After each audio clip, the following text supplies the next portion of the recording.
Might have myself a cheeky spoonful.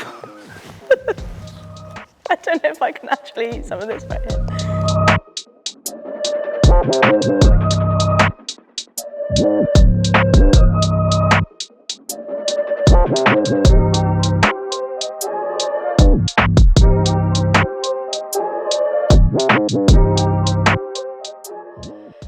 Hi, I'm Phily Bowden, on-athlete and pro marathon runner, and these are the 12 things I can't live without.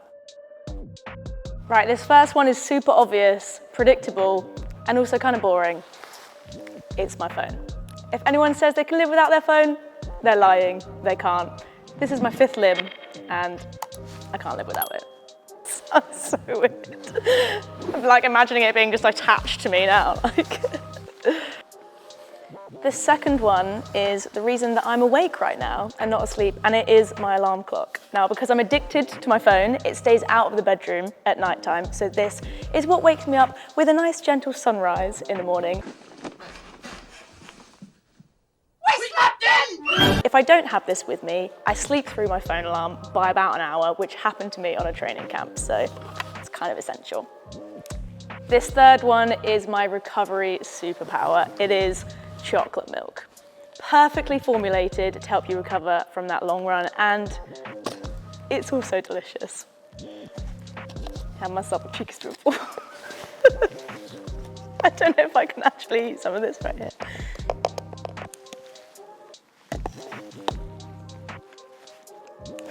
I'm gonna need a drink.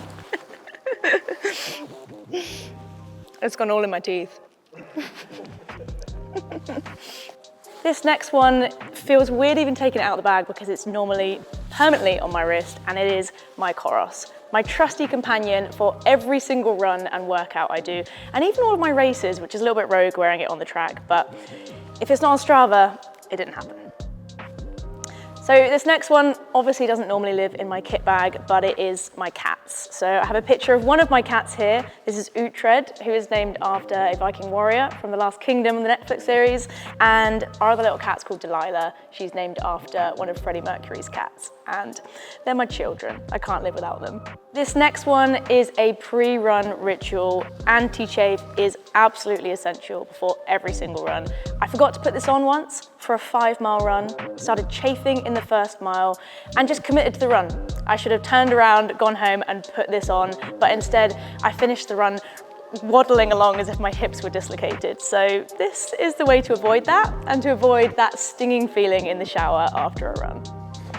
Another absolute daily essential is my tea stash. This is my Yorkshire Tea, which I have without fail every morning and throughout the day. And when I go on a training camp, I'll take a stash of caffeinated Yorkshire Tea with me and then decaf for the afternoon, evening, so that it's not keeping me up, but I can still get my tea fix. And the last time I went to Font-Romeu, I actually ran out and miscounted my tea bags and ended up having to drink whatever that yellow label European rubbish is, and I was really sad. You have to use like 3 bags to get any tea flavour out of it. Tea.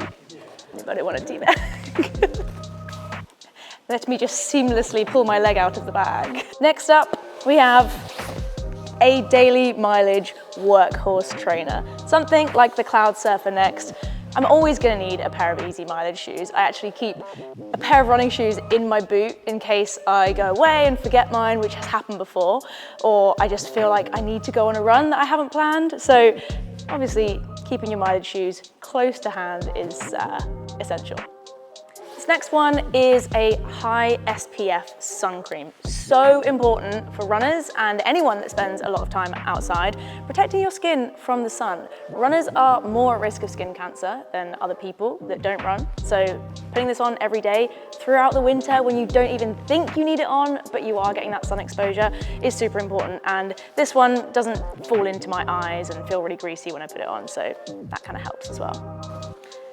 This next one is not necessarily essential for every run. Sometimes I listen to music, sometimes I don't. But when I do listen to music, it needs to be good music, which is why I listen to Queen. I have a pair of headphones that allow me to put 8,000 songs on there, and I've just uploaded the Queen's greatest hits. That's all I need.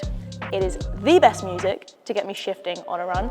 If you disagree, you're wrong, but tell me what you listen to instead. Oh my God, they look so young there. I'm a massive Queen fan. Next up, we have an emergency gel.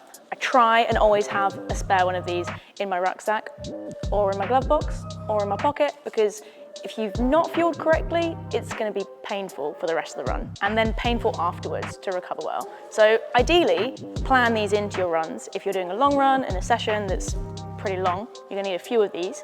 And if you get these wrong and take too many, or even if you don't and you've perhaps just had a slightly unconventional lunch, you're going to need your emergency tissue as well, which, well, you could use it to blow your nose, but let's just say it's there for another reason.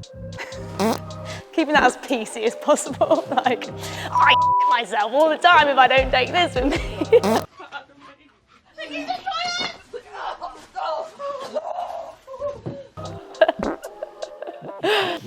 And for a bonus 13th essential item, I have my boyfriend. Daniel is the other half of my YouTube channel that people don't see as often because he's behind the camera, and without him cheering me on the bike, holding the camera and getting quite a sore shoulder a lot of the time, we wouldn't be able to put out the content that we do. So thanks for being my essential 13th thing.